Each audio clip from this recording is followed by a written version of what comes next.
Ladies and gentlemen, Mr. Kwame Fosu.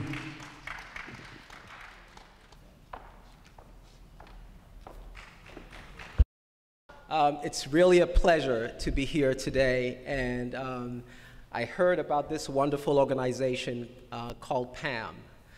I was sitting at home and I got a call from a gentleman that I work with, and he said, "Kwame, I didn't know you were doing something in New York. I saw your name on a press release.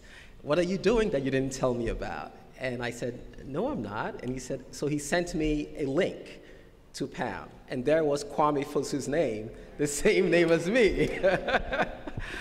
And that was the first time I've ever met someone else with my name, and I was so honored because everything I read about PAM was just exactly what I was doing.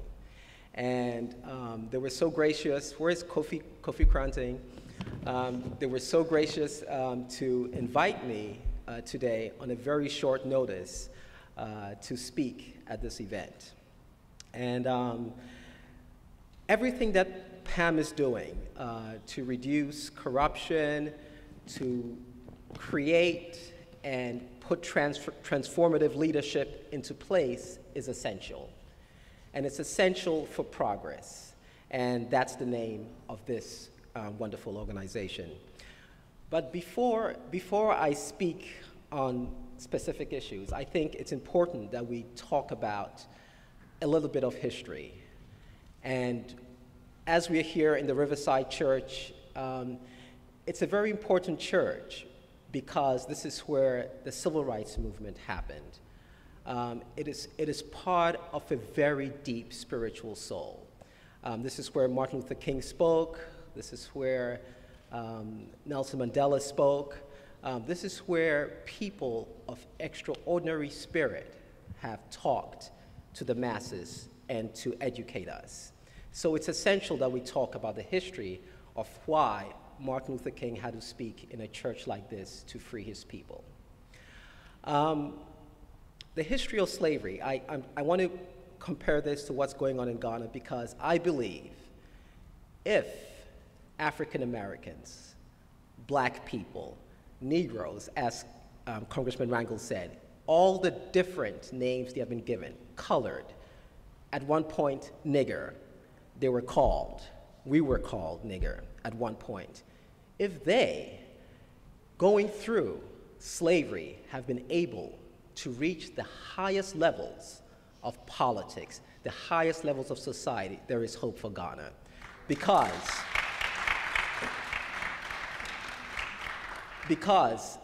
our experience in the colonial government is nothing compared to what happened to slaves in America.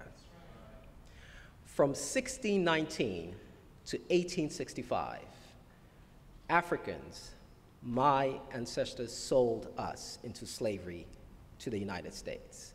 And it's important for young people who are here to understand how this came to be. So we're sold into slavery, and for 246 years, from 1619 to 1865, we were bought and sold as cattle, as chattel. We had no rights. They bred us. Men will have sex with women and have babies, just as we breed cattle for more cows. And they sold us, used us to build this country.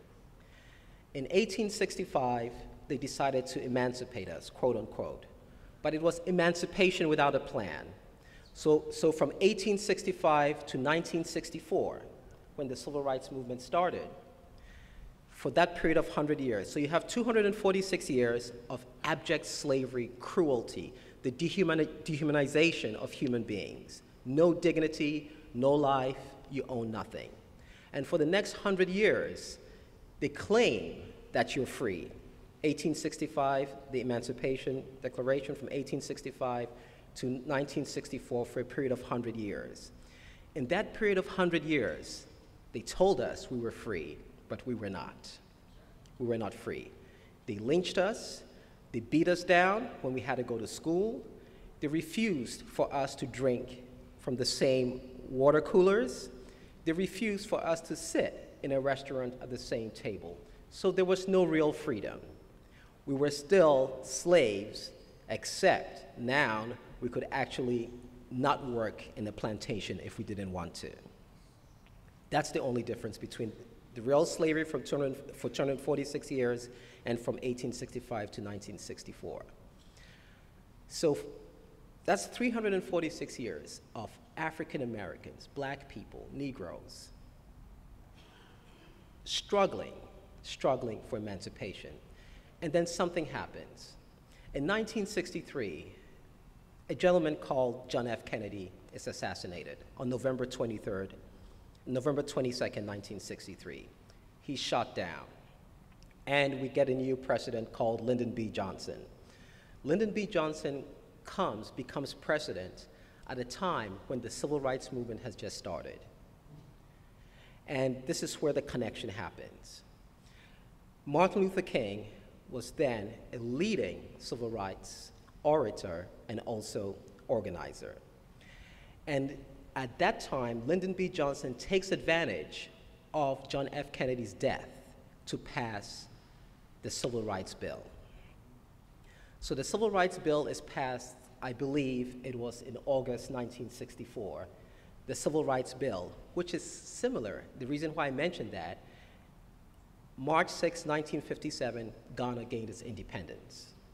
That was the true independence for black people, for African Americans in the United States.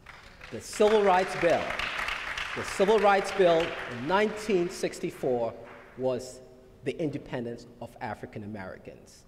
I am African, born in Ghana, my parents are Ghanaian, but our destinies and African Americans are intertwined. For us to succeed,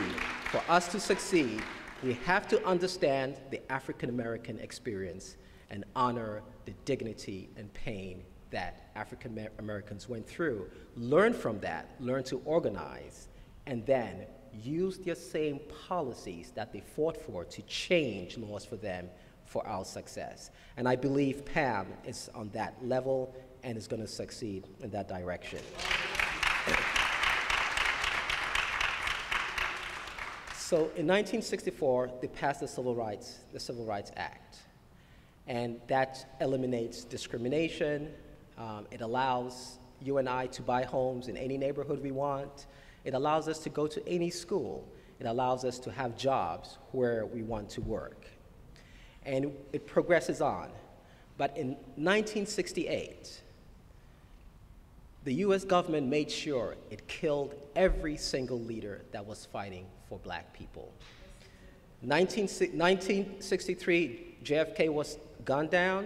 In 1968, they gunned everyone else down. It was Malcolm X, Martin Luther King, and Robert Kennedy. They were all shot dead in 1968. They wanted to make sure that this civil rights movement, this movement of intellectual advancement dies. It dies with them, but it did not. It did not. It progressed, it morphed. It morphed into so many different organizations, and it morphed into new leaders. And that brings us to Charlie Rangel, who became the congressman 2 years after 1968, in 1970. So Congressman Rangel becomes the congressman from Harlem and starts the Congressional Black Caucus. He's a very humble person, but he is the person who started the Congressional Black Caucus. And so we have this story here where the NAACP and different movements organized using policy, fighting for integrity, fighting for dignity, fighting for equity, fighting for justice. And those are the same ideals that PAM stands for. And it's important that we look at that as we progress as an organization. So I've come full circle today. And it's really auspicious. I came here, well, I've traveled the world, but came here to school, City University of New York. I started out at City University of New York. 1993, started out, and I will see someone called Charlie Rangel, and I'll hear him speak, and I started studying about black history, politicians, Adam Clayton Powell, and all the giants who have made us who we are in the United States today, who made it possible for me to come here on a visa, go to school, and basically go and work in Congress. So I came here to the University of New York, and then I left the University of New York after my bachelor's and did my MBA at Pace University. While I was at Pace University and working in business, there was this gentleman who owned an internet company. He hired me as a manager, and I was always organizing. I spent all my time organizing for people, and he said, "You got to go to law school. You got to go to law school." And I said, "Really?" He says, "Yes. I see you in meetings, and you always argue, you debate for people who have issues, and you're always fighting for your workers. You have to go to law school." And he made me a deal. He said, "If you can get a fellowship," it was a telecom company, "if you can get a fellowship in Congress, I'll pay for the fellowship." And I did. I got a fellowship. I went to Congressman Rangel's office, and I spoke to a gentleman called Emil Milne. Emil Milne was Congressman Rangel's legislative director, and I said, "Look, I can get a fellowship if you guys hire me as your legislative fellow, but it's going to be for telecom because the person who wants to pay me wants me to do telecommunications work." And he hired me. I took the LSAT, and I got into Georgetown Law School. And so what I did is, while I was at Georgetown Law School, I would just walk to Congress and work because they're not too far from each other. So this is my meeting with Congressman Rangel, and it's been amazing. One of the first, even though I came on as a legislative fellow, very quickly, Congressman Rangel realized I was really focused on Africa, and he made me his fellow for foreign affairs, dealing with Africa, HIV/AIDS, and crime. And one of the first policies I worked on is something called the Clean Diamonds Act. The Clean Diamonds Act was signed into law in 2003 by President Bush. And what it did was, there was a war going on in Sierra Leone where rebel soldiers will use poor people to dig for diamonds and cut off the arms of the most beautiful women and girls to intimidate communities to dig diamonds for them. So Congressman Rangel spearheaded a law to make sure that any diamond that is sold abroad has an index number. So if you buy a diamond from any shop and you remove it, there's a micro number in there that basically tells you that this diamond was not bought from a conflict region. What happened is, when this bill passed in 2003, it stopped the war because there was no more money to fuel the war. These are things this Congressman Rangel has done, but it takes policy. Wars stop by policy. Economic development starts by policy. I started working for him in the year 2000, and one of his first policies that I also touched was AGOA, the African Growth Opportunity Act, which was signed into law also by President Bush. I think that was in May of 2000. So in May of 2000, President Bush, it was Clinton. Clinton signed it. President Bush reauthorized it. So President Clinton in 2000 signed the AGOA bill. And what the AGOA bill did for the first time is give us a special trading status with America. And this was also the brainchild of Congressman Rangel. And this is what policy does. Policy changes lives of people. And so it's really important, as we are here today, to understand that with this organization, where I see us progressing in the future is to focus on policy, engage our leaders, not only there, but engage our leaders here to change policy for us. This is what I do for a living with the Rebecca Project for Justice. I dedicated myself to work for African Americans here in the United States. And after doing that for about 8 years, I started a program in Ghana called Educating Girls to Empower Girls. I work for vulnerable families, vulnerable women, girls and women. That's all I do. And I've seen how policy changes lives. There are many things we can do. Let's take, for instance, this is one of the, I'm going to talk to the chairman, Kwame Fosu, and to Kofi Kranting. Wrangle has given us an opportunity here to change policy to help us. We can do it on so many levels. So one simple policy, for instance, is the H-2B visa. The H-2B visa. The H-2B visa allows guest workers to come to the United States. The only African country on that list to allow workers to come to the United States is Ethiopia. Why is that? Ghana has been a very close friend of the United States. Ghana has been a country that has developed economically. Ghana has been a country that has held sacred democracy. Yet, on this list that allows guest workers to come to the United States, which alleviates economic strife in your country, we're not on this list. Germany is on the list, France is on the list, Ethiopia is on the list, Ireland is on the list, the Netherlands is on the list, you know.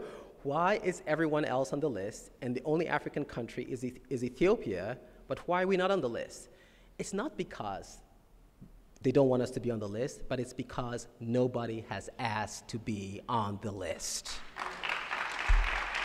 We are so focused on bread and butter issues that no one has said, hey, maybe we should lobby. Germany did it, Ethiopia did it, we can do it.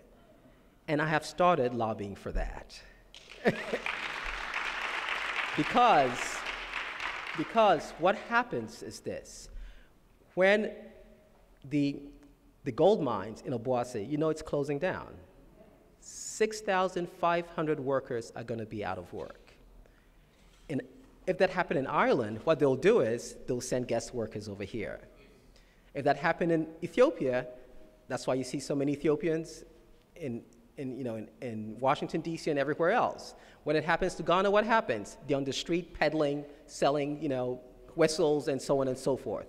We have to elevate this dialogue. We have to elevate ourselves so that we're at the table and we can talk directly to congressmen, debate them. I've debated with Congressman Wrangle. The Clean Diamonds Act just didn't happen. We debated back and forth, why this should be. Because Botswana came to argue that no, if we pass this bill, people are going to lose money. And I said, no, that's not true. And we went back and forth, and he listens. He listens, and policy change. So I don't want to keep this too long, but all I want to say is it's really, it's great being here today. This is really a wonderful experience, and the first time I felt at home with an organization because I believe you're all selfless leaders who have started this organization, and I'm really grateful that you've asked me to be part of it. Thank you very much. Thank you. Thank you. Thank you very much, Kwame. Wow. Are you a motivational speaker, by the way?